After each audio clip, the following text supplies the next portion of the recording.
Nos complace una vez más saludarles y el poder estar juntos e indagar qué es lo que Dios quiere para cada uno de nosotros. Y no solamente esperamos que estén en esta noche, sino en las noches que nos restan. Dios todavía tiene mucho que decirnos a cada uno de nosotros. Y es un privilegio para nosotros poder entender y hacer la voluntad de nuestro Dios. Hemos venido hablando acerca del tema de la mayordomía. Quiero escuchar a alguno de ustedes que me diga qué es mayordomía en la definición más corta que yo di. ¿Se acuerdan alguno de ustedes? Entonces la voy a repetir. Decíamos en la primera noche que la mayordomía es el uso sabio y desinteresado de la vida. ¿Qué significa eso? Que no podemos andar de un lado para otro sin un derrotero, sin un norte, sin una brújula. Dios nos creó con todas las capacidades para no andar desorientados, sino poder entender cuál es la voluntad expresa de Él para con cada uno de nosotros. Entonces hablamos acerca de los elementos que Dios colocó en nuestra vida. Y al colocarlos, no son nuestros. Los hemos aceptado en administración, los hemos aceptado en mayordomía. Como no son nuestros, lo que decimos que tenemos, debemos dar cuenta a nuestro Creador. Y por eso debemos ser muy juiciosos en nuestro andar aquí en esta tierra, los unos con los otros y particularmente en nuestra relación con Dios. Entonces estuvimos hablando que Dios a todos los seres humanos nos dio un cuerpo y que ese cuerpo no nos pertenece, le pertenece a Él.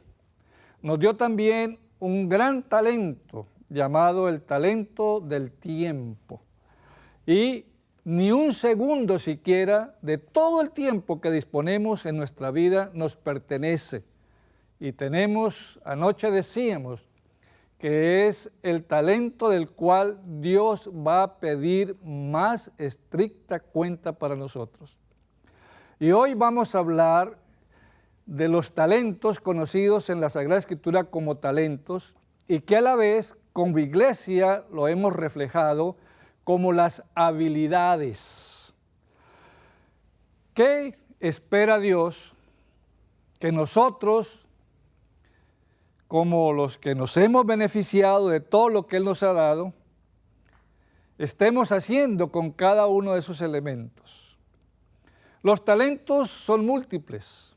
De hecho, ningún ser humano siquiera tiene la mitad de los talentos que existen en el mundo.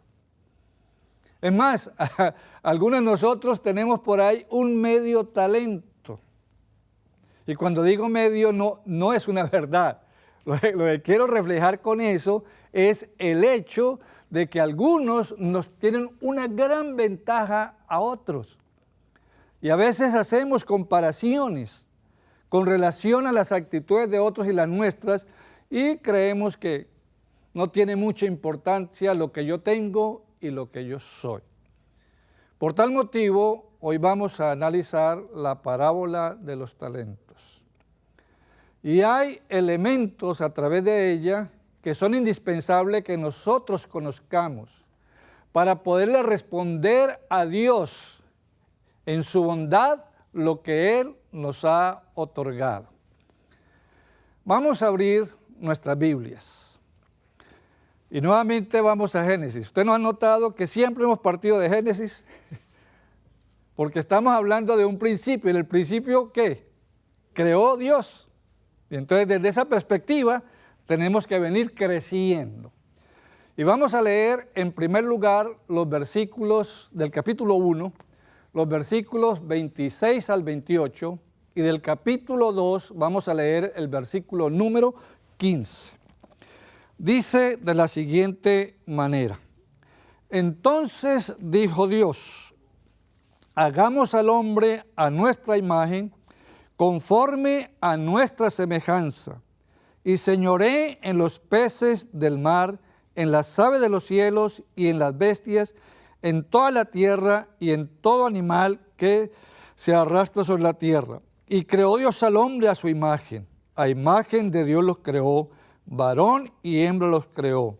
Y los bendijo Dios y les dijo, fructificad, multiplicaos, llenad la tierra y sojuzgadla, y señoread en los peces del mar, en las aves de los cielos y en todas las bestias que se mueven sobre la tierra. Vamos al capítulo 2 y ahora al versículo número 15. Tomó pues Jehová Dios al hombre y lo puso en el huerto del Edén para que lo labrara y lo guardase. ¿Qué encontramos aquí en estos versículos que hemos leído? Hemos encontrado varios elementos. El primer elemento que encontramos es la creación de Dios, que nos hizo a nosotros a la imagen de Él.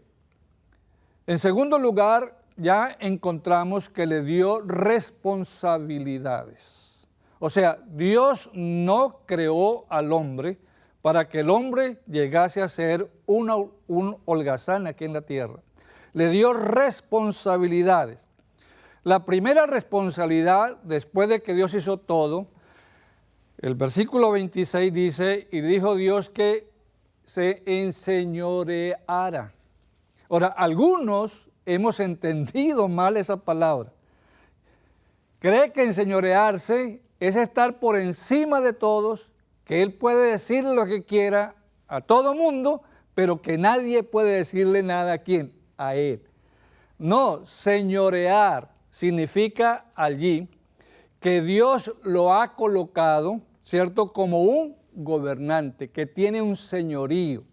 Ahora, si lo ha colocado como un gobernante, significa eso que Él tiene un modelo, porque Dios no solamente es Dios creador, sino también que gobierna. Y no solamente gobierna esta tierra, no solamente gobierna a nuestras vidas, sino que Él gobierna lo que es todo el universo. Así que Dios nos dio ese privilegio. Si Él es el rey, nosotros podíamos ser un virrey o podíamos ser un príncipe y trabajar juntamente con ¿quién? Juntamente con Él. Y en segundo lugar le dijo que tenía que sujuzgar. El hombre, en ese sentido, tenía que dar lugar a regir la obra de la creación.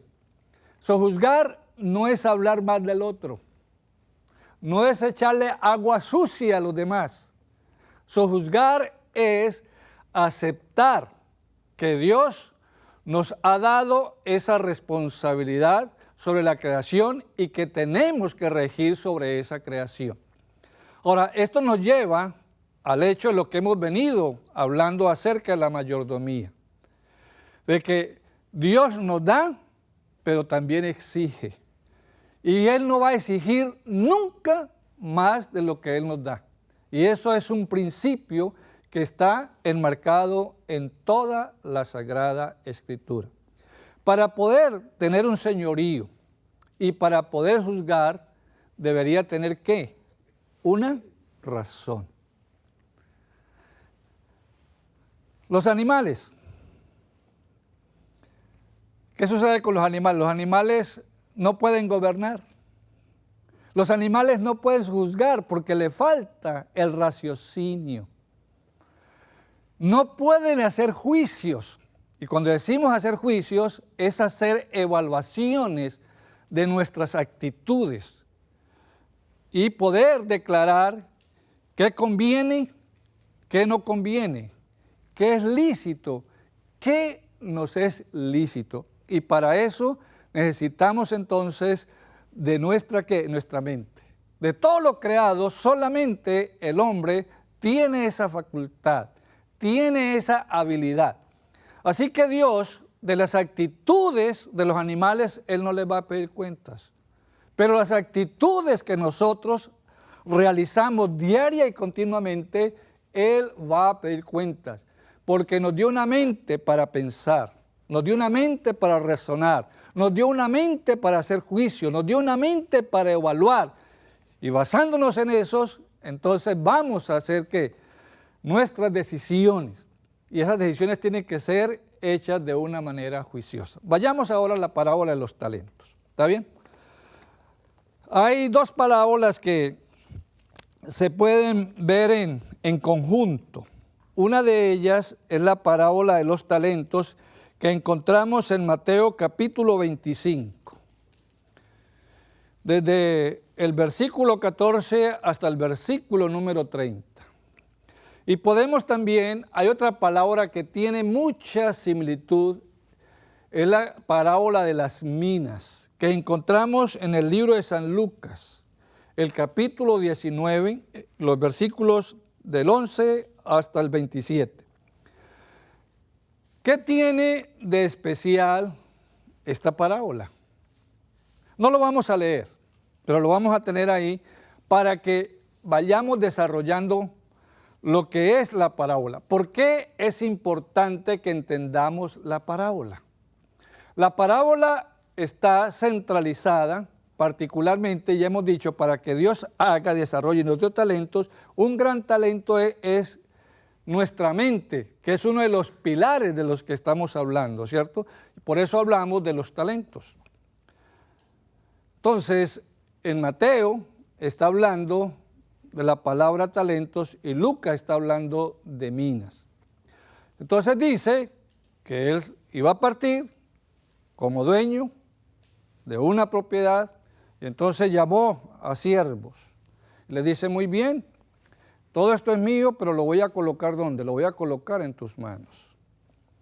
Pero es más, yo lo voy a colocar en tus manos, pero espero que ustedes hagan rendir, que dé dividendos. Y cuando yo venga, entonces yo los voy a llamar a ustedes y desde esa perspectiva voy entonces a decirle qué fue lo que ustedes hicieron, qué fue lo que ustedes realizaron, si está bien hecho o no está bien hecho. Entonces dice, muy bien, llamó a uno y le dijo, muy bien, aquí te doy 5 talentos, ve, trabaja con ellos y cuando venga yo te voy a pedir cuentas. A otro le dio ¿qué? Le dio 2 talentos. Y le repitió la misma situación. A otro le dio un solo talento y fue la misma situación y él se fue y cada uno comenzó a trabajar de acuerdo a las directivas que había recibido. La palabra aquí, talentos, ¿cierto? Dice que un talento pesaba más o menos 34 kilos, ponga usted cuidado. Un talento, un solo talento, 34 kilos. ¿A qué equivale eso? Dice, y 34 kilos de plata. Un solo talento equivalía más o menos a 20 años de un trabajador, de un jornalero. Eso nomás, 20 años. Así que si a uno le dio 5, 100 años, a otro le dio 2, 40 años, y a uno le dio ¿qué? 1, 20 años. Pero en las minas ya la distribución es un poco diferente. Entonces está hablando ya de 10 siervos, que tenía 10 minas, y a cada uno le dio ¿qué? Y a cada uno le dio una mina. Ahora, la mina también representaba más o menos el trabajo. Una sola mina representaba el trabajo más o menos de 100 días de un obrero. Ahora, la parábola que dice que él salió, él se fue, demoró un tiempo y entonces regresó. Ahora, ¿por qué es interesante que eso que nosotros lo podemos repetir de una manera sencilla, lo conocemos, lo sabemos? ¿Quién no sabe que los talentos eran 5, 2 y 1? ¿Quién no sabe eso? Alguien que nunca ha tenido un contacto con la Sagrada Escritura. Pero todos los que estamos aquí, ¿cierto? Hemos recibido bendición al leer la Sagrada Escritura. Así que ya lo conocemos. Las minas, pues, quizás es un poco menos trajinado, menos hablado, pero también hablamos de ello. Mira lo que dice la hermana White en Joya de los Testimonios, el tomo 1, la página 69. Se me mostró que la parábola de los talentos no ha sido plenamente comprendida. Esta lección importante fue dada a los discípulos para beneficio de los creyentes que viviesen en los postreros días.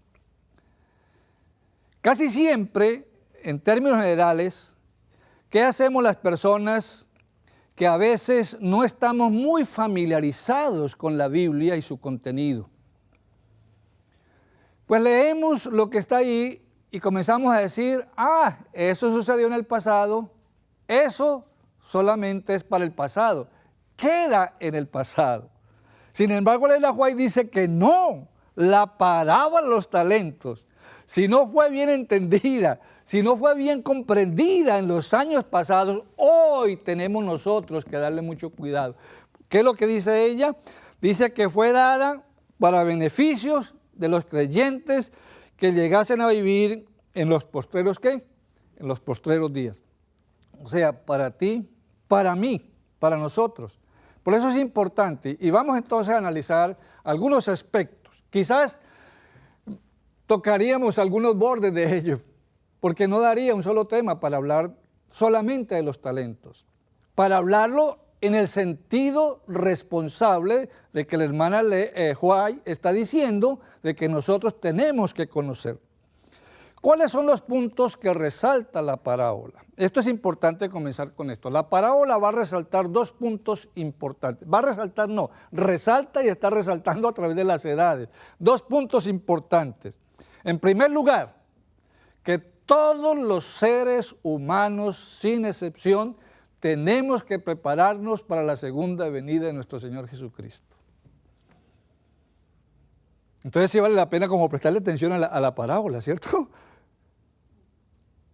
Todos somos responsables, todos sin excepción, en nuestra preparación personal para la segunda venida de Cristo. Y en segundo lugar, resalta la gran responsabilidad que como cristianos, y vamos a decir nosotros como adventistas del séptimo día, tenemos que buscar la salvación de otros. En otras palabras, yo conocí la verdad me beneficia, estoy recibiendo cosas maravillosas para mi vida a través de esa verdad bíblica, a través de ese evangelio, que es el evangelio de la salvación.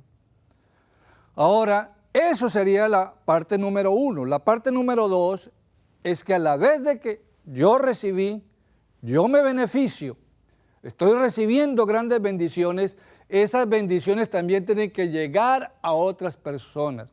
Y los que hemos conocido el evangelio, tenemos la sagrada obligación de llevar ese conocimiento a almas que perecen en el pecado. Y tú y yo, como miembros de la Iglesia Adventista, hemos sido llamados para eso. La señora White dice en el libro Joya de los Testimonios, tomo 1, página 290. Pongamos mucha atención. A cada uno de nosotros Dios ha confiado sagrados cometidos, de los cuales no nos tiene por responsables.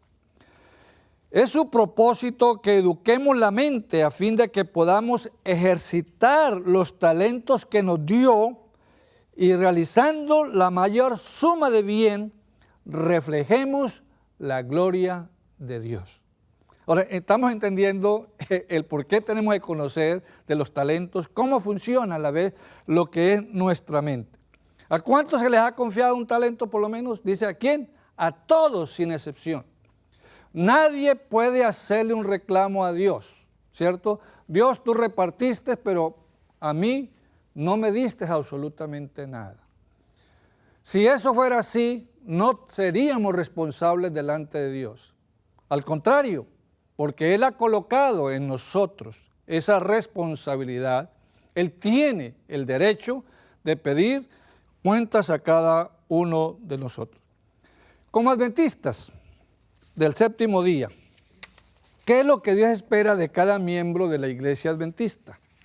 Los que han estado en las noches anteriores, hemos estado hablando que cada noche nos vamos a comer una torta, ¿está bien?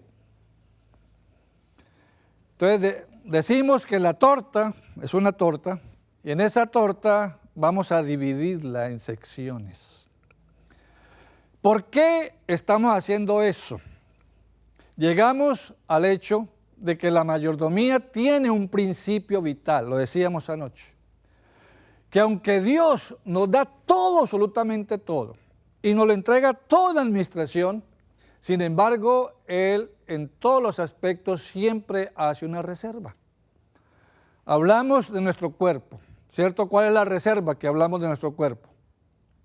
¿Cuál es la reserva? Eso está en Éxodo 15:26, que debemos oír la voz de Dios, debemos obedecer la voz de Dios, debemos guardar los mandamientos, debemos guardar las ordenanzas y debemos guardar los estatutos. Y ahí está hablando para que nuestro cuerpo, ¿cierto?, sea un cuerpo saludable. Es necesario que nosotros tomemos en cuenta las leyes de la salud. Y leíamos anoche: quien que no cumple una ley de la salud es tal como estar quebrantando uno de sus 10 mandamientos. Entonces, es muy serio lo que está en nuestras manos. Entonces, bajo la circunstancia, y hablamos del tiempo. ¿Cuál era el 10% del tiempo? Eso lo hablamos también anoche. Hablamos del, muy bien, hablamos acerca de qué, acerca del sábado. Dios se reserva eso y dice, el sábado es mío, lo está diciendo claramente, pero yo te lo estoy dando para que tú disfrutes de las bendiciones de esas horas sagradas. Él lo está dejando cada vez que Él hace una reserva de todo lo que nos ha dado, no es porque Él lo necesite, porque Dios no tiene necesidad, Dios suple necesidades. Los necesitados somos cada uno de nosotros. Y en esas circunstancias, Dios en su infinito poder y en su gran misericordia, todo el tiempo quiere beneficiarnos a nosotros. Si nosotros no recibimos más, si no tenemos más, si no disfrutamos más, no le echemos la culpa a Dios. Busquemos dentro de nosotros mismos qué es lo que está aconteciendo, por qué las cosas en mí no se dan. ¿Qué sucede cuando tenemos un problema? ¿A quién le echamos la culpa? A Dios. Cuando le falta la plata, ¿a quién le echamos la culpa? A Dios. Cuando tenemos un enfermo, ¿a quién le echamos la culpa? A Dios. Cuando alguien se muere, Señor, ¿por qué te lo llevaste? Siempre le echamos la culpa a quién. Le estamos echando la culpa a quién. La culpa a Dios. Dios no es culpable. Los culpables somos nosotros que no seguimos los consejos y las directivas de quién y las directivas de Él. Entonces, en esa torta, el 10%, ahora ustedes se darán cuenta que la mínima parte siempre corresponde a quién, corresponde al hombre. Y el 90% es el trabajo de Dios. Pero Dios no solamente trabaja, ya establecimos que Él no trabaja solamente el 90%. Aún del 10% que nosotros devolvemos, Él está trabajando con ese 10%. ¿Para qué? Para nuestro beneficio, para nuestro favor. ¿Qué sucedió con los siervos a los cuales le fue dado los talentos? Vino uno y le dijo, Señor, cuando él regresó y le dijo, venga, vamos a hacer cuentas. Ustedes ya están dando cuenta del primer principio, ¿cierto? Que dijimos que resalta. Es el hecho de la preparación personal para la segunda venida.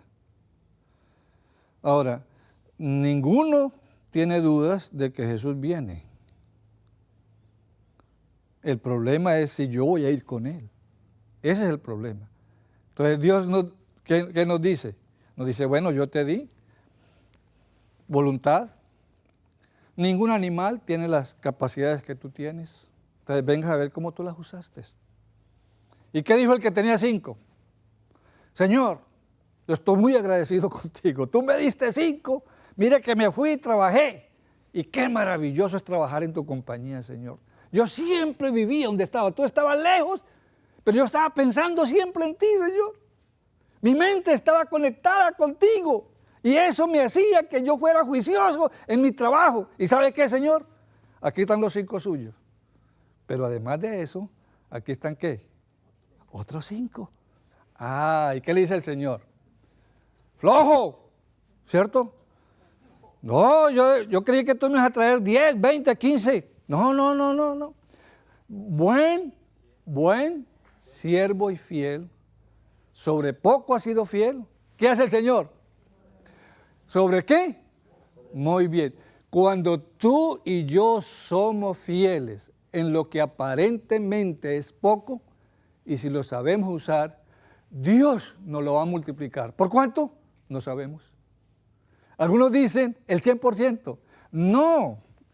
Las bendiciones de Dios no tienen porcentajes. Las bendiciones de Dios no se pueden cuantificar.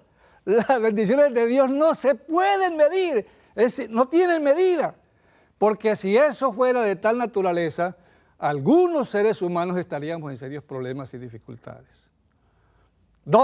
El de 2 dijo, Señor, yo también, mire, estaba muy preocupado. Tú me diste una tarea, he estado cumpliendo la tarea, siempre estaba conectado contigo. Mi mente, yo cada vez que pensaba, estaba pensando en ti. Señor, fue muy duro, pero ¿sabe qué? Aquí están tus 2 talentos, pero además tengo, ¿qué? 2 talentos más. 2 talentos más. Y viene el que se consideraba el más sabio de los siervos. El que dijo, yo no voy a arriesgar absolutamente nada, es inconcebible. ¿Yo voy a qué? Yo voy a llevarlo y lo voy a colocar en una urna y le voy a prestar cuidado y voy a estar siempre pendiente. Ojo, la actitud del de 2 y de 5. El de 5 y de 2 estaban conectados ¿con quién? Estaban conectados con Dios. Estaba conectado con el dueño. El que tenía un solo talento, ¿con qué estaba conectado? Estaba conectado con el talento. Dios no le prestó cuidado a Dios, no dijo nada, lo enterró y se acabó absolutamente todo. Y se olvidó de que tenía que dar, que tenía que dar cuentas. Así que dejamos aquí un poquito y yo quiero volver a los 5, 2 y 1. ¿Cuál es el gran propósito de la parábola? El gran propósito. También son 2 los propósitos de la parábola. Número 1, la Biblia lo deja ver, incrementar los bienes de Dios. Ahora, ¿qué significa eso con relación al Evangelio? ¿Cómo es incrementar en el Evangelio los bienes de Dios? ¿Cuáles son los bienes de Dios en esta tierra? Muy bien. Todo lo que Él creó es su bien.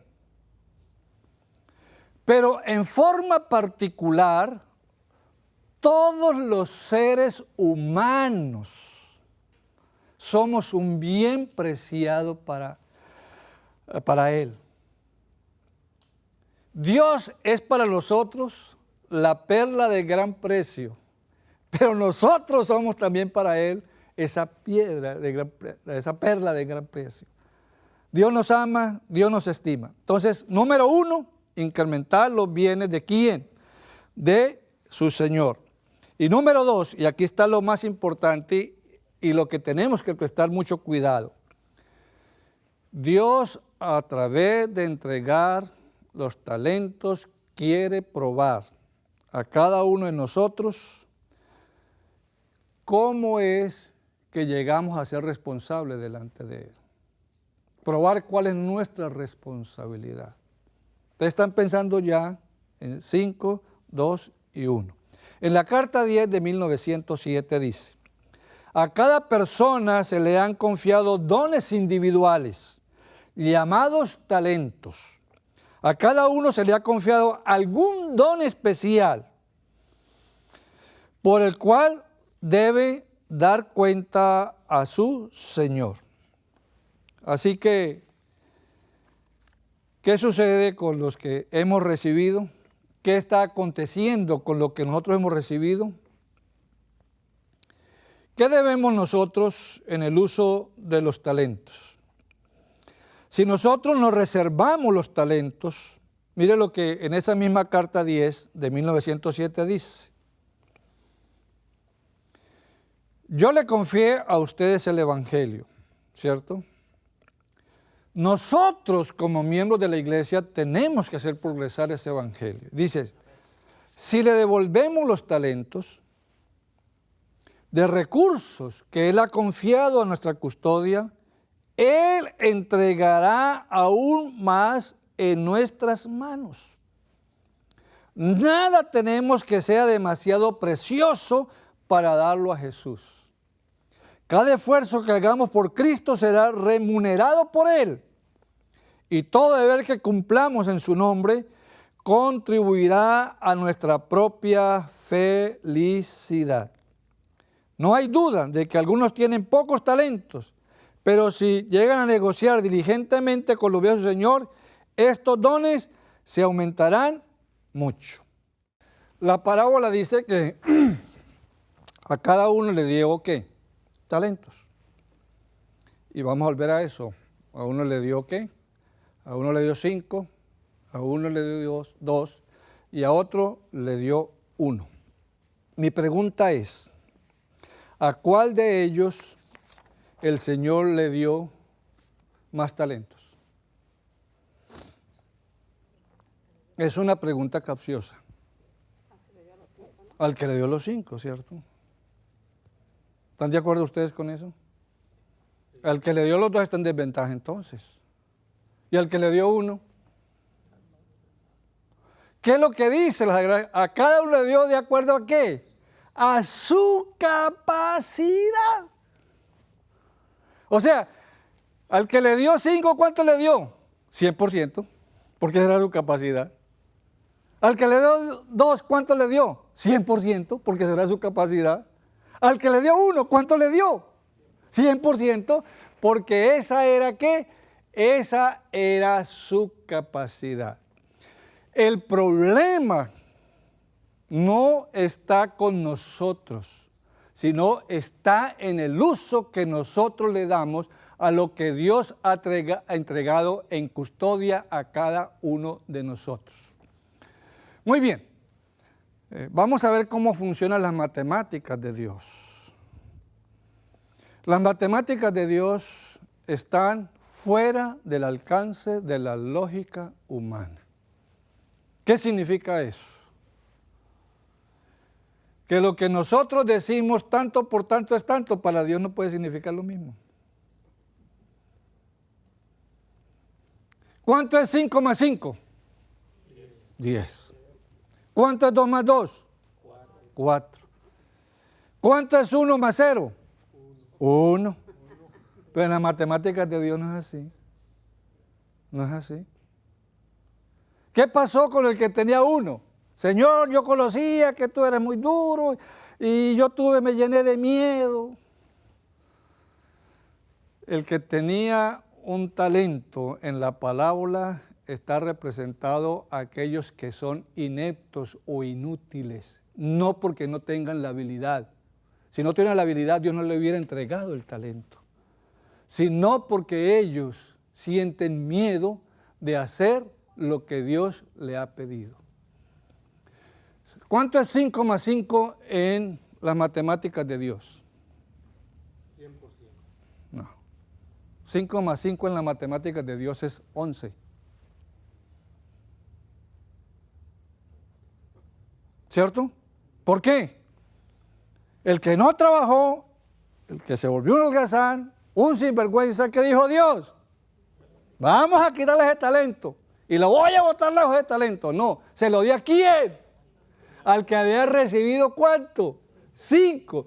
Así que 5 más 5 en las matemáticas de Dios es 11. 11. 2 más 2 sigue siendo 4. Ahora, en las matemáticas del hombre, 1 más 0, ¿cuánto es? 1. Y en las matemáticas de Dios, 1 más 0, ¿cuánto es? 0. 0. 0. Así que debemos ser cuidadosos. Ahora, ¿qué acontece? ¿Qué sucede, hermanos? La pregunta clave para nosotros en esta noche y en el resto de nuestra vida es ¿qué estoy haciendo con los talentos que Dios me ha dado? Un consejo, hermanos, un consejo. No haga comparaciones con otras personas. ¿Qué significa eso? Si usted comienza a hacer comparaciones con otros, le va a pasar lo que hizo con un solo talento, bailo en tierra. A mí me gusta la música, a mí me gusta cantar, pero ni la señora siquiera me acepta que yo cante. Yo cantaba, les voy a ilustrar, yo cantaba en el baño y la señora se aburrió de eso. Entonces me compró un radio para que yo lo pusiera en el baño cuando me estuviera bañando y afeitando todo eso, porque cantaba horriblemente. Yo le dije, Señor, ¿y por qué tú no me hiciste a mí como un Pavarotti? Si me gusta tanto la música, Señor, ¿por qué? Y he hablado con él así. Hay personas que son muy hábiles para los negocios, que son muy hábiles para el hablar, para exponer.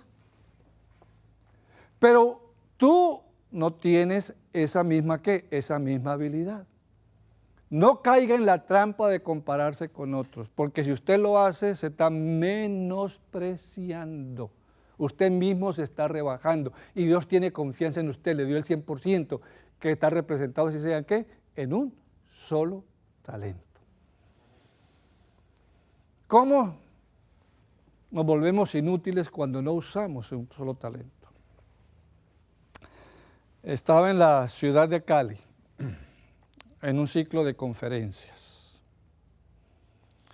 Y me correspondió una iglesia muy entusiasta, muy misionera, pero no habían talentos en esa iglesia de personas con ese talento o don del canto. Y yo, sin saber cantar. Entonces yo dije, bueno, algunos que tenían amigos llevaban allá y cantaban, y claro, eso a la gente le gusta, porque la música llega al corazón, toca las cuerdas sensibles de nuestra vida. Yo dije, bueno, lo único que me toca es hablar, predicar, y sí. No había pasado sino unos poquitos días cuando a la oficina llegó una señora que yo había conocido por lo menos hacía unos 20 años atrás. Y le digo, tanto tiempo sin vernos, yo lo había conocido en Bogotá, tanto tiempo sin vernos, le digo. Sí, ella había viajado aquí a los Estados Unidos, estuvo una cantidad de años y regresó allá a su tierra natal, llegó a Cali. Y le dije, oiga, Dios sí es muy bueno conmigo, le dije. Tú te me apareces ahora. Le dije, ¿a qué iglesia estás asistiendo? Y era exactamente, yo asistí a la iglesia donde yo tenía las conferencias. Y le dije, mire, ahí llegó la sal. Una voz melodiosa, una voz extraordinaria. Yo dije, aquí voy a ser el campeón, porque la demás gente se va a venir para la iglesia a escucharla a ella cantar. Lindo, hermoso cantaba. Entonces, ¿y por qué cree usted que Dios lo está bendiciendo? Y le dije, porque tú llegaste como una enviada de Dios para este servidor y para servir en tal iglesia. ¿Y cómo? ¿Y qué quieres que haga? Le digo, bueno, Dios te dio ese don extraordinario del canto. Extraordinario. Y quiero que ahorita tú lo uses para honra y gloria de Dios en las conferencias, porque está llegando mucha visita. ¿Estás dispuesta a hacer eso? Ella bajó la cabeza y no quería ni mirarme. Le dije, yo quiero una respuesta, yo quiero saber cuál es tu opinión. Me dijo, pastor, no lo puedo hacer. Dije, pero Dios te ha dado, tienes que hacerlo. Dijo, no, pastor, no lo puedo hacer. ¿Pero por qué no lo puede hacer? Dice, porque yo ya no canto. ¿Cómo así? Dice, sí, yo ya no tengo voz. No tengo voz. ¿Y sabe qué me dijo? Dios me quitó el talento. Le dije, explícame cómo es eso. Me dijo, bueno, cuando llegué a los Estados Unidos, la gente en la iglesia, y como yo cantaba, me buscaba no solamente donde yo asistía, sino iglesias para cantar. Y no solamente eso, sino participar en programas de la iglesia. Y poco a poco, cuando me pedían que les ayudara a ellos, yo iba dejando a un lado. Le decía, no, ahorita no, más adelante, y dejó de hacerlo. Y por dejarlo de hacerlo, por no usar su talento, ella nunca más volvió a cantar en su vida, cuando Dios la había premiado con una voz adorable, exquisita, para poder ser escuchada.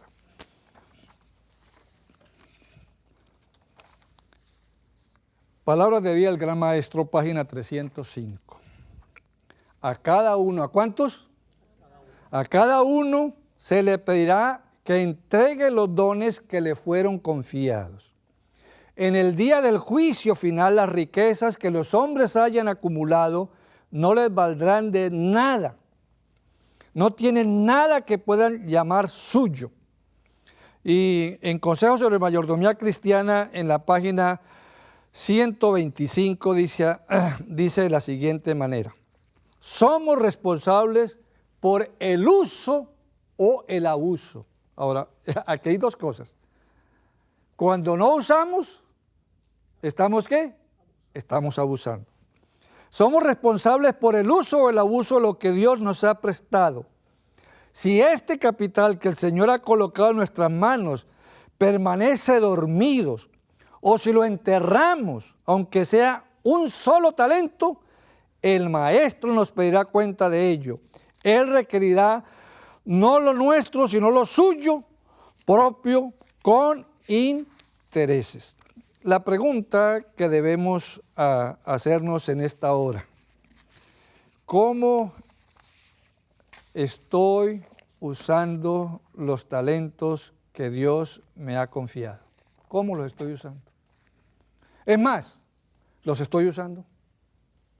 Es más, ¿los estoy usando para qué o para quién? Todo lo que Dios nos concedió, lo dio no para gratificación del ser humano y para el ser humano, sino para honrar y glorificar a Dios. Y cuando tú y yo glorifiquemos a Dios, entonces sí podemos, a través de lo que estamos haciendo, que otros sientan delicia de la labor que Dios ha colocado sobre mi hombro y que yo lo estoy, ¿qué? Yo lo estoy compartiendo. Así que en esas circunstancias, la parábola dice que hay dos cosas que el Señor va a hacer con los siervos: con el que recibió 5, con el que recibió 2 y con el que recibió 1. Para uno habrá un parabién, para unos habrá una bendición, para otros habrá ¿qué? Para otros habrá una condenación. ¿La decisión de quién es? La decisión es nuestra. Dios ha hecho absolutamente todo, no ha dejado nada al garete. Siempre lo ha hecho con responsabilidad hacia nosotros, y Él espera que nosotros respondamos de la misma manera. Buen siervo y fiel, malo y negligente siervo. Y no hay sino esas dos, no existe otra. En el día de la venida de nuestro Señor Jesucristo, tú y yo vamos a escuchar una de esas dos. Tú y yo ahora, en este momento, sabemos cuál sería lo que Dios nos va a decir, ¿cierto? Pero si es algo negativo, estamos ahorita en la condición de poder cambiar las circunstancias y decir: Señor, yo me encuentro hoy mal, yo sé que tú me vas a condenar, ya yo soy condenado. No te dejes llevar por ese pensamiento y dígale: Señor, yo no he sido fiel contigo, yo no he cumplido tu mandato, yo no he obedecido, yo he dado la vuelta a lo que tú me has dado, pero reconozco que tú tienes misericordia de mí, que todavía tú me amas, que todavía tú me aprecias. Y en esas circunstancias yo quiero hacer un pacto contigo, Señor. Yo quiero decirle que yo no quiero seguir llevando esto. He sido malo y negligente siervo, pero quiero ser un siervo bueno, Señor tuyo. Un siervo del cual tú sientas ese orgullo divino de poder estar colaborando con un ser humano. Y yo quiero ser ese ser humano. No sé ustedes qué piensan de eso. El Señor te ha llamado, ¿qué? Te ha llamado para eso. Así que tenemos que entender que las cosas de Dios no se pueden dejar así a la deriva.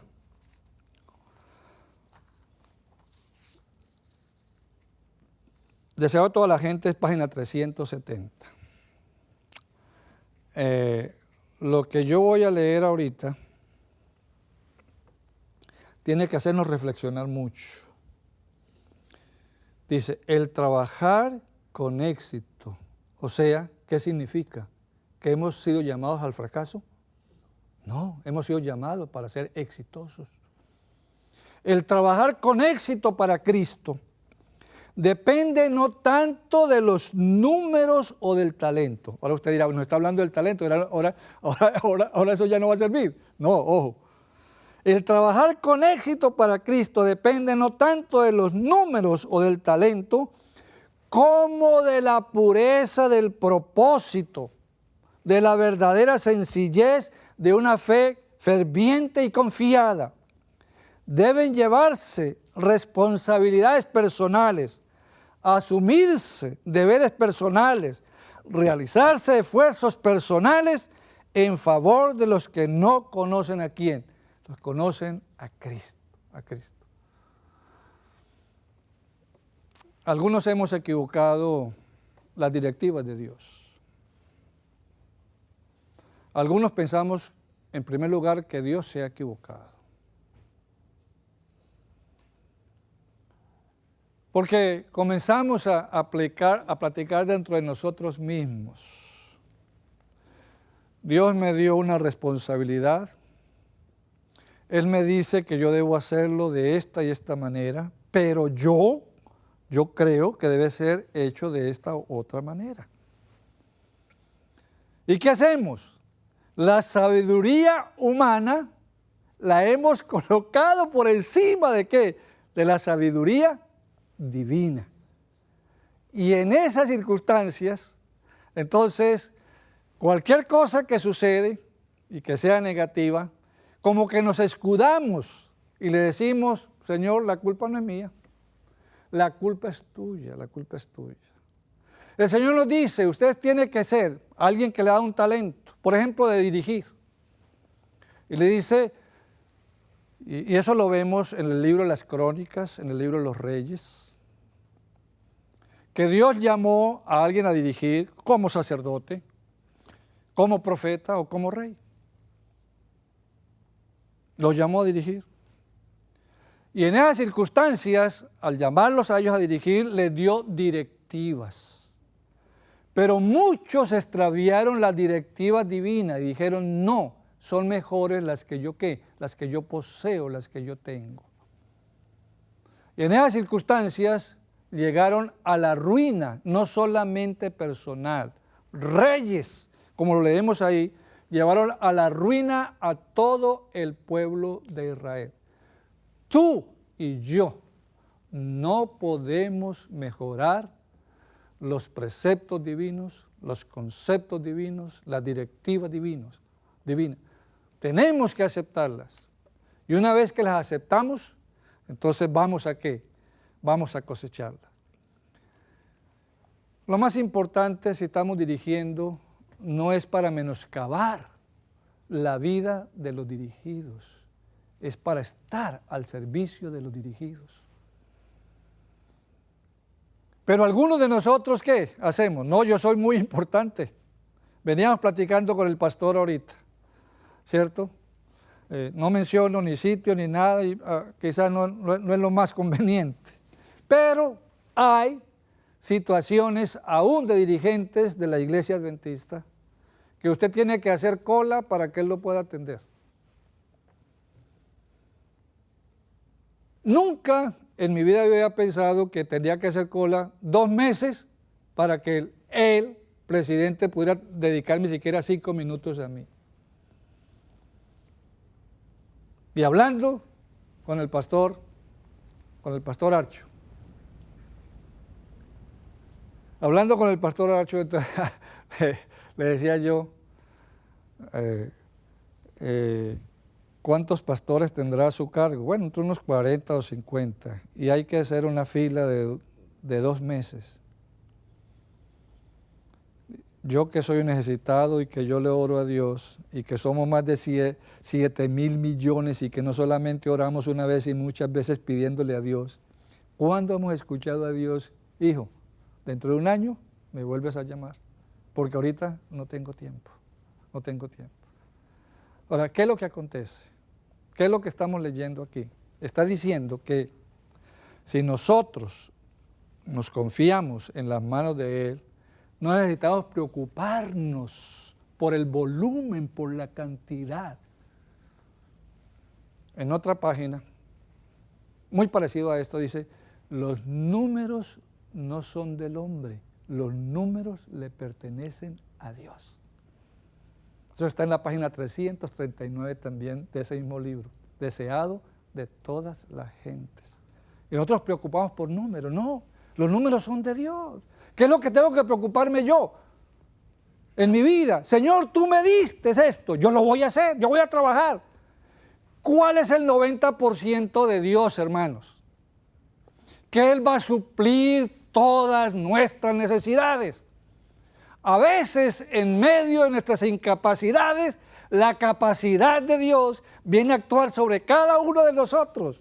Y para honra y gloria de Dios, seremos ¿qué? Seremos triunfadores. Eclesiastés 9:10, ¿qué nos dice? Todo lo que te viniere a la mano para hacer, hazlo según tu fuerza. ¿Qué representan las fuerzas ahí? ¿Qué representan las fuerzas? Bueno, como que estoy perdiendo el tiempo hoy aquí. Los talentos. Los talentos, hermano. Todo lo que te viniere a la mano para hacer, hazlo según tus fuerzas, porque al sepulcro donde tú vas, no hay ¿qué? No hay ciencia, ni trabajo, ni sabiduría. En los minutos que me quedan quiero hablar más que hablar unas palabras, les quiero leer unas palabras. ¿Cómo nuestra mente llega a ser amenazada, hermanos? Por eso es que debemos entender la parábola de los talentos. Hemos tocado algunas cositas mínimas, ni siquiera de la parábola de los talentos, pero eso nos ayuda a entender nuestra responsabilidad. ¿Cómo nuestra mente llega a ser amenazada? No sé si se tapan los oídos o los abren bien. No sé cuál consejo darles. Mensaje para los jóvenes 269. Voy a leerlo y no voy a mirarle a ninguno, ¿está bien? Satanás sabe que ¿quién es el que sabe? Satanás sabe que la mente, ¿la qué? Es afectada en extenso grado por lo que la alimentamos. Ayer hablábamos que lo mismo sucede con el cuerpo. Con lo que nosotros comemos, pues así va a ser alimentado nuestro cuerpo, mantener nuestro cuerpo, y de la mente. Satanás sabe que la mente es afectada en extenso grado por lo que la alimentamos. Trata de inducir a los jóvenes y adultos. No habla tanto de los niños, porque eso lo vamos a ver en otra oportunidad cuando hablemos de la familia. Y adultos a leer libros de cuentos, novelas y otras publicaciones. Los lectores de semejante literatura llegan a ser inaptos, muy duro, para cumplir los deberes que tienen de escudriñar las Sagradas Escrituras que tienen delante. Viven una vida irreal y no tienen deseo de escudriñar las Escrituras, de alimentarse del maná celestial. 270. Las historias de amor, las novelas frívolas y excitantes, y hasta esa clase de libros llamados novelas religiosas, libros en los cuales el autor añade una lección moral a la historia, son una maldición para los lectores. Los sentimientos religiosos pueden estar entretejidos a través de toda una novela, pero en la mayoría de los casos, Satanás se halla vestido con ropa de ángel para engañar y seducir con más éxito. Voy a leer. Mensaje para los jóvenes 270. Los lectores de novelas. Ahora, ¿por qué no dice los televidentes de novelas? ¿Por qué Blanc White no dice eso? No había televisión. No había televisión. Los lectores de novelas fomentan un mal que destruye la espiritualidad y eclipsa la belleza de la página sagrada. Eso es muy duro, hermanos. La novela crea una excitación malsana, enardece la imaginación, incapacita la mente para ser útil, separa el alma de la oración y la descalifica para cualquier práctica espiritual. Quizás una más. Tengo cantidad aquí. Otro problema grande es el problema con la música. Nunca, dos palabritas que ya estamos terminando, nunca se debería perder de vista el valor del canto como medio educativo. Cántense en el hogar cantos dulces y puros. Ahí no habla ni de rap, ni de rock and roll, ni de nada de eso. Y habrá menos palabras, ojo, de censura y más alegría. La música forma parte del culto, tributado a Dios en los atrios celestiales, y en nuestros cánticos de alabanza deberíamos procurar aproximarnos tanto como sea posible a la armonía con los coros celestiales. Con lo que estamos haciendo, nos acercamos a Dios, estamos cerca de Dios. ¿Cómo vamos a usar nuestra mente de aquí en adelante, hermanos? ¿Qué vamos a hacer? ¿Vamos a seguir nuestra directiva, nuestros caprichos? ¿Qué es lo que decimos algunos? Es que un pedacito no hace daño. Tómese una gota de cianuro, a ver si no le hace daño. Tómese una gota de cianuro. Que Dios nos ayude, hermanos. Dios nos bendiga para que seamos mayordomos responsables delante de nuestro Dios.